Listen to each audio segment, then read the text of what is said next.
नमस्कार। आज बात करेंगे भारतीय राजनीति के एक ऐसे चेहरे की जिनका सफर कमाल का रहा है। मतलब एक साधारण सी शुरुआत से उठकर उन्होंने एक पूरे राज्य की पॉलिटिक्स ही बदल डाली। तो चलिए बिप्लब कुमार देव की कहानी को थोड़ा और करीब से जानते हैं। तो कहानी की शुरुआत ना एक बहुत बड़े सवाल से होती है। सोचिए, त्रिपुरा में एक सरकार 25 साल से सत्ता में थी। 25 साल। आखिर उसे किसने और कैसे हराया? इसी सवाल का जवाब हमें बिप्लब कुमार देव की पूरी कहानी तक ले जाएगा। देखिए, किसी भी बड़े लीडर की कहानी को समझना हो ना, तो सबसे पहले उसकी जड़ों को देखना पड़ता है, उसकी शुरुआत कहां से हुई। और बिप्लब देव की कहानी भी त्रिपुरा के एक छोटे से गांव से ही शुरू होती है। यहीं पर उनके पॉलिटिकल करियर की नींव रखी गई थी। तो बिप्लब कुमार देव का जन्म हुआ 25 नवंबर 1971 को त्रिपुरा के राजधर नगर गांव में। परिवार बिल्कुल एक साधारण सा मिडिल क्लास ग्रामीण परिवार था, लेकिन पॉलिटिक्स से उनका कनेक्शन बचपन से ही था। कैसे? क्योंकि उनके पिता हीरुधन देव उस वक्त जनसंघ के एक लोकल लीडर थे और यही जनसंघ आगे चलकर भारतीय जनता पार्टी की नींव बना। उनके परिवार की कहानी ना 1971 के ऐतिहासिक मुक्ति संग्राम से भी जुड़ी हुई है। हुआ ये था कि उनके माता पिता उस बड़े पलायन का हिस्सा थे जब जंग के दौरान लोग पूर्वी पाकिस्तान, जो आज का बांग्लादेश है, वहां से भारत आ रहे थे। तो ये जो अनुभव था, ये उनकी जिंदगी का एक बहुत ही अहम हिस्सा है। अच्छा, त्रिपुरा में अपनी पढ़ाई पूरी करने के बाद बिप्लब देव का सफर उन्हें ले गया देश की राजधानी दिल्ली। और सच कहूं तो यही उनकी जिंदगी का वो टर्निंग पॉइंट था जहां उन्होंने अपने पॉलिटिकल फ्यूचर की जमीन तैयार की। दिल्ली में उन्होंने कोई 1-2 साल नहीं, बल्कि पूरे 15 से 16 साल राष्ट्रीय स्वयंसेवक संघ यानी आरएसएस के साथ काम किया। आप समझ सकते हैं, ये टाइम उनके लिए एक ट्रेनिंग ग्राउंड जैसा था, एक पाठशाला जहां उन्होंने सीखा कि संगठन कैसे चलाया जाता है, स्ट्रैटेजी कैसे बनती है और ग्राउंड लेवल पर काम कैसे होता है। ये अनुभव बहुत काम आया।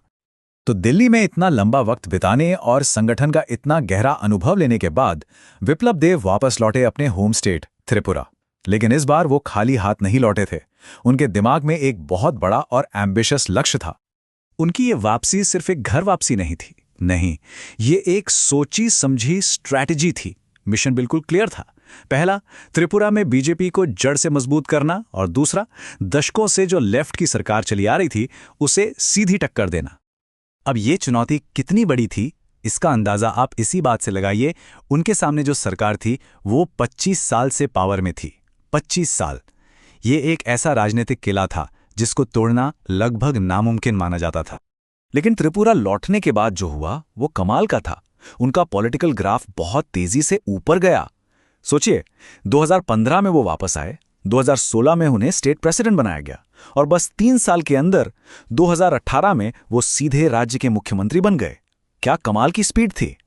और ये जो तेज राजनीतिक चढ़ाई थी, इसका नतीजा एक ऐसी ऐतिहासिक चुनावी जीत में निकला जिसने त्रिपुरा की पॉलिटिक्स का पूरा नक्शा ही हमेशा के लिए बदल कर रख दिया।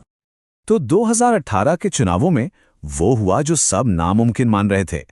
उनका मिशन कामयाब हुआ।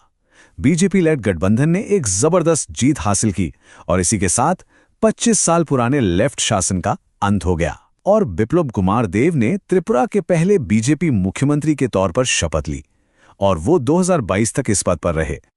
लेकिन कहानी में एक और मोड़ आना बाकी था। मुख्यमंत्री के तौर पर उनका कार्यकाल पूरा भी नहीं हुआ था कि उनकी पॉलिटिकल जर्नी में एक अनएक्सपेक्टेड टर्न आया। एक ऐसा मोड़ जिसने उन्हें सत्ता के टॉप से वापस संगठन के काम में लगा दिया। हुआ ये कि मई 2022 में उन्होंने अचानक मुख्यमंत्री पद से इस्तीफा दे दिया और इसके ठीक बाद उन्हें फिर से पार्टी को मजबूत करने की यानी संगठन की जिम्मेदारी दे दी गई।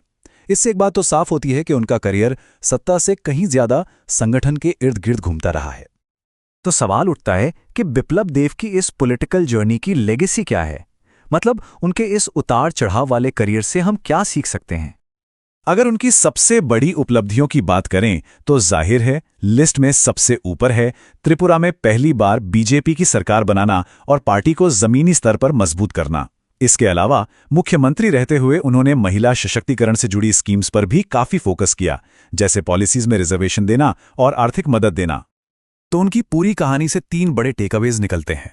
पहला, कि एक बहुत ही साधारण बैकग्राउंड से आकर भी टॉप पर पहुंचा जा सकता है। दूसरा, पॉलिटिक्स में सफलता के लिए जमीनी स्तर पर संगठन का अनुभव कितना ज्यादा जरूरी है।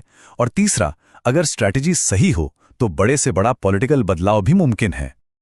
एक शरणार्थी परिवार से निकलकर मुख्यमंत्री की कुर्सी तक पहुंचना, उनका ये सफर साफ दिखाता है कि कैसे एक फोकस्ड स्ट्रैटेजी और जबरदस्त ऑर्गेनाइजेशनल स्किल एक पूरे राज्य का पॉलिटिकल नक्शा बदल सकती है। ऐसे ही और वीडियोस के लिए बीटीसी वाले भैया यूट्यूब चैनल को सब्सक्राइब जरूर करें। मिलते हैं अगले वीडियो में, तब तक के लिए टाटा बाय नमस्कार।